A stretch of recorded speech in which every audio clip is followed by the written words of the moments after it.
Hi welcome to our channel to இன்னைக்கு என்ன vlogனா ஷான் விஹானோட ஃபர்ஸ்ட் பர்த்டே vlog. ஸோ இது வந்து ரொம்ப சிம்பிளாக தான் நாங்கள் செலிப்ரேட் பண்ணோம் வீட்டில். ஏன்னா ஒரு க்ளோஸ் ரிலேட்டிவ் வந்து அவரோட டெத் ஆனிவர்சரி. அதனால சரி ஓகே நம்ம சிம்பிளாக பண்ணிக்கலாம் அப்படின்னு சொல்லிட்டு சிம்பிளாக பண்ணோம். இன்ஃபேக்ட் அப்பா அம்மா தங்கச்சி யாருமே வரல. ஏன்னா கரெக்டாக 1 வீக் பிஃபோர் தான் தங்கச்சி பசங்க 2 பேருக்கும் காது குத்தி மொட்டை அடித்தாங்க. அதனால அந்த மோஸ்ட்லி எல்லாருமே ரொம்ப டயர்டாயிட்டோம். நானும் சொல்லிட்டேன் சரி ஃபோர்ஸ் பண்ணல, வந்தால் வாங்க இல்லைனா இருக்கட்டும் பரவாயில்ல அப்படின்னு சொல்லிட்டு தான் இந்த செலிப்ரேஷன் வீட்லேயே. ஆல்ரெடி ஹனன்யாவோட பர்த்டேக்கு எப்படி வந்து பிளான் பண்ணணும், முக்கால்வாசியான டெக்காஸ் வந்து நான் வீட்லேயே தான் ரெடி பண்ணேன். அதே மாதிரி தான் ஷானுக்கும் பண்ணணுன்றதில் நான் ரொம்ப வந்து யோசிச்சுட்டே இருந்தேன். அதுக்கு ஒரு 1 மந்த்துக்கு முன்னாடி நிறைய ஸ்க்ரீன்ஷாட்ஸ் வந்து பர்த்டே டெக்கரேஷனுக்கு நம்ம வீட்டில் என்னென்னலாம் பண்ணலாம் அப்படின்ற ஸ்க்ரீன்ஷாட்ஸ் எல்லாம் எடுத்து வச்சுருந்தேன். அதில் தான் இந்த முக்கியமான இந்த இமேஜஸ் வந்து பிரிண்ட் அவுட் எடுத்து கட் அவுட் எடுக்கிறது. ஸோ அது வந்து எனக்கு ரொம்ப பிடிச்ச ஒரு விஷயம். ரொம்ப நல்லா வந்தது. மோஸ்ட்லி கேக்கில் வந்து ஸ்டிக் பண்ணுற மாதிரி நம்ம வச்சுக்கலாம், அப்போ தான் அந்த கேக் ஃபோட்டோ எடுக்கும்போது அழகாக இருக்கும் அப்படின்னு சொல்லிட்டு ஷானுதும் சரி ஹனன்யாதும் சரி 2 பேரும் கலர் பிரிண்ட் அவுட்ஸ் எடுத்துகிட்டு வர சொன்னேன். ஆக்சுவலி என்ன பிளான் என்னென்னா ஒரு 10 ஃபோட்டோஸ் எடுத்து பின்னாடி ஃபுல்லாக பேஸ்ட் பண்ணலாம் அப்படின்னு நினச்சேன். சரி பின்னாடி ஃபுல்லாக பேஸ்ட் பண்ணால் நம்ம பலூன் எல்லாம் வந்து டெக்கர் பண்ணும்போது அது சரியாக தெரியாது அப்படின்னு சொல்லிட்டு சரி கேக்கில் நம்ம கான்சென்ட்ரேட் பண்ணலாம் அப்படின்னு சொல்லிட்டு 2 பேரோட கட் அவுட்ஸை குட்டியாக கட் பண்ணி அதை ஐஸ்கிரீம் ஸ்டிக்கில் வந்து ஸ்டிக் பண்ணிவிட்டு அதை கேக்கில் பேஸ்ட் பண்ணிவிட்டேன். ரொம்ப நல்லா இருந்தது. ஹனன்யாக்கும் இதே மாதிரி ஒரு நேம் கார்டு ஒன்று ரெடி பண்ணேன். அதே மாதிரி இவனுக்கும் ஒரு நேம் கார்டு ரெடி பண்ணணுன்னு சொல்லிட்டு ஜி ஷான் விஹான்னு ஹார்ட்டில் வந்து போட்டு ஒரு நேம் கார்டு ரெடி பண்ணேன். ஸோ இதுவும் செம்ம க்யூட்டாக இருந்தது. எனக்கு எல்லாமே ரொம்ப பிடிச்சிருந்தது. சரி மற்ற கட் அவுட்ஸ் எல்லாத்தையுமே வந்து கட் பண்ணிட்டா நம்ம ஃப்யூச்சரில் வந்து ஸ்டிக் பண்ணிக்குவோம் ரூமில், அதுக்கு வந்து வேஸ்ட்டாக போயிடும் அப்படின்னு சொல்லிட்டு 2 மட்டும் அப்படியே விட்டுட்டோம். அப்புறம் நெக்ஸ்ட்டு ஷானை வந்து ஃபோட்டோஷூட்டுக்கு கூட்டிகிட்டு போனோம். சார் வந்து நிற்கவே இல்லை. ஃபஸ்ட்டு வந்து ரொம்ப பயந்துட்டான், ஏன்னா அதில் ஃப்ளாஷஸ் எல்லாம் வருதுன்னு சொல்லிட்டு அவன் ரொம்ப பயந்துகிட்டே இருந்தான். அப்புறம் என்ன பண்ணால் சிரிக்கவும் இல்லை, முறைச்சி பார்த்தது ஃபோட்டோகிராஃபரை. ஸோ எங்களுக்கு சாட்டிஸ்ஃபைடாக இல்லை. ஃபஸ்ட்டு ஹனன்யாவை விட்டுட்டு இவனை மட்டும் ஃபோட்டோஷூட் எடுக்கிறதுக்காக கூட்டிகிட்டு வந்தோம். சரி காலையில் கொஞ்சம் ஃப்ரெஷ்ஷாக இருப்பான்னு சொல்லிட்டு. ஆனால் அவன் சிரிக்கவே இல்லை.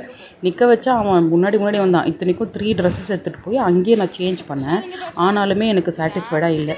சரி அவள் ஸ்கூல்லேருந்து கூட்டிகிட்டு வந்தோடனே அவளுக்காக இவன் சிரிப்பான் அப்படின்னு சொல்லிட்டு ஸ்கூல்லேருந்து கூட்டிகிட்டு போய் திருப்பி இதே ட்ரெஸ்ஸை போட்டு அவங்க 2 பேரும் ஃபோட்டோ எடுத்தோம். அது 2 பேரும் செம்மையாக வந்திருந்தது. ஃப்ரேம் வந்தால் நான் உங்களுக்கு ஷார்ட்ஸில் ஷேர் பண்ணுறேன். இங்கே வச்சான்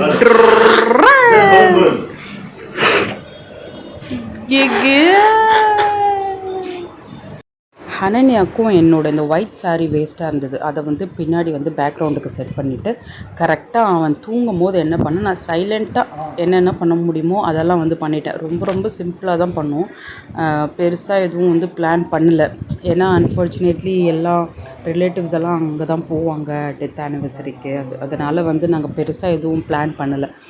2 டேஸ் முன்னாடி போயிட்டு வந்து சில விஷயங்கள் வாங்கினேன். என்னென்னா இந்த ஹாப்பி பர்த்டே, அதுக்கப்புறம் வந்து பலூன்ஸ் வாங்கினேன். அப்புறம் தேவையான இந்த பலூன்ஸ் ஒட்டுற க்ளூ எல்லாம் வாங்கினேன். ஸோ இந்த சிம்பிளாக நம்மளுக்கு என்னென்ன தேவைப்படுமோ அந்த பொருளெல்லாம் மட்டும் நான் போய் வாங்கிட்டு வந்துட்டு கடன்னு டெக்கர் பண்ணிவிட்டு பலூன்ஸ் எல்லாம் ரெடி பண்ணிவிட்டு அரேஞ்ச் பண்ணியாச்சு. அப்புறம் சாரை வந்து இங்கே மடிப்பாக்கம் ஏரிக்கரை இருக்குது, அங்கே கூட்டிகிட்டு போய் ஃபோட்டோ எடுக்கலாம். ஆக்சுவலி இது வந்து அனன்யா ஸ்கூல்லேருந்து கூட்டிகிட்டு வந்துட்டு ஃபோட்டோ ஷூட்டெல்லாம் முடிச்சுட்டு அதுக்கப்புறம் நாங்கள் கூட்டிகிட்டு போனோம். சரி ஏதாவது கிடைக்குதா பார்க்கலாம் நல்ல கிளிப்ஸ் அப்படின்னு சொல்லிட்டு. இப்படி தான் நான் டெக்கரேஷன் பண்ணியிருந்தேன்.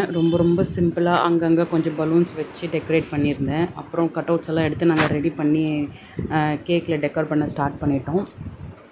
இந்த இந்த இந்த டெக்கரேஷன் வந்து அன்றைக்கி நைட்டு கூட தாங்கலை. கேட்குறே எல்லா பலூன்ஸும் எப்போ எடுத்து உடைக்கலான்னு இருந்தாங்க பசங்க. யார் பர்த்டேனாலும் சாக்லேட் கேக் தான் சொல்லுவோம்.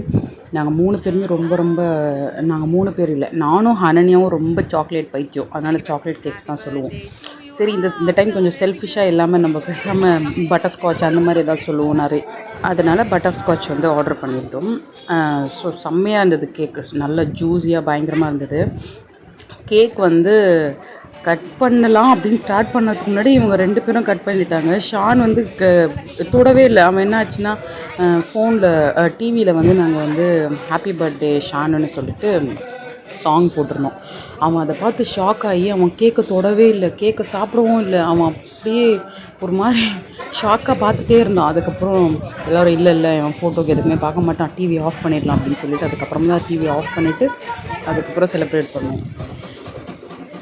சார் எல்லாம் ஒரே டான்ஸு தான். ஒரு செலிப்ரேஷன் முடித்து நம்மளுக்கு பிடிச்ச பாட்டெல்லாம் போட்டோம். செம்ம என்ஜாய்மெண்ட், நல்லா ஆடிட்டு இருந்தாங்க எல்லோரும். Dance dance.